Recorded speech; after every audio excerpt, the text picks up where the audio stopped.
አሰላሙ አለይኩም። ብዙ ጊዜ ሙስሊሞች አንዳንዶቹ የተወሰኑት ማለት ነው ዙህርን ከአስር ጋራ ወይ መግሪብን ከኢሻ ጋራ አንድ ላይ ሰብስበው ከሰገዱ በኋላ ቀስር አደረኩ ይላሉ። እዚህ ጋር ያለውን የቃላት አጠቃቀም ስህተት ለማረም ፈልጌ ነው። ቀስርና ጀምዕ ማለት ምን ማለት እንደሆነ ለማብራራት ያክል ነው። ቀስር ማለት ማሳጠር ማለት ሲሆን ጀምዕ ማለት ደግሞ መሰብሰብ ማለት ነው።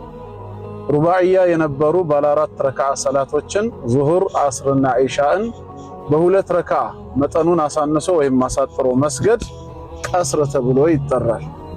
በተለያየ ወቅት ይሰገዱ የነበሩ ሁለት ሰላቶችን አንዱን ከአንደኛው ጋር በአንደኛው ወቅት ላይ አስቀድሞም ይሁን ወይም ማዘግይቶ መስገዱ ጀምዕ ተብሎ ይጠራል።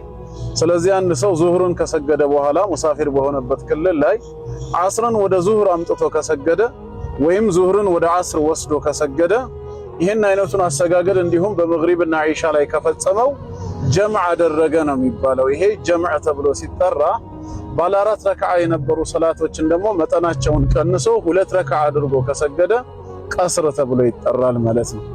እኔ ለምሳሌ ሙሳፊር በሆንኩበት ክልል ላይ ዙህርንም በወቅቱ 2 ረክዓ ብሰግድ አስርንም በወቅቱ 2 ረክዓ አሳጥሬ ብሰግድ ቀስር ነው እንጂ ያረኩት ጀምዕ አላደረኩም። ጀምዕ ማለት መሰብሰብ ማለት ነው።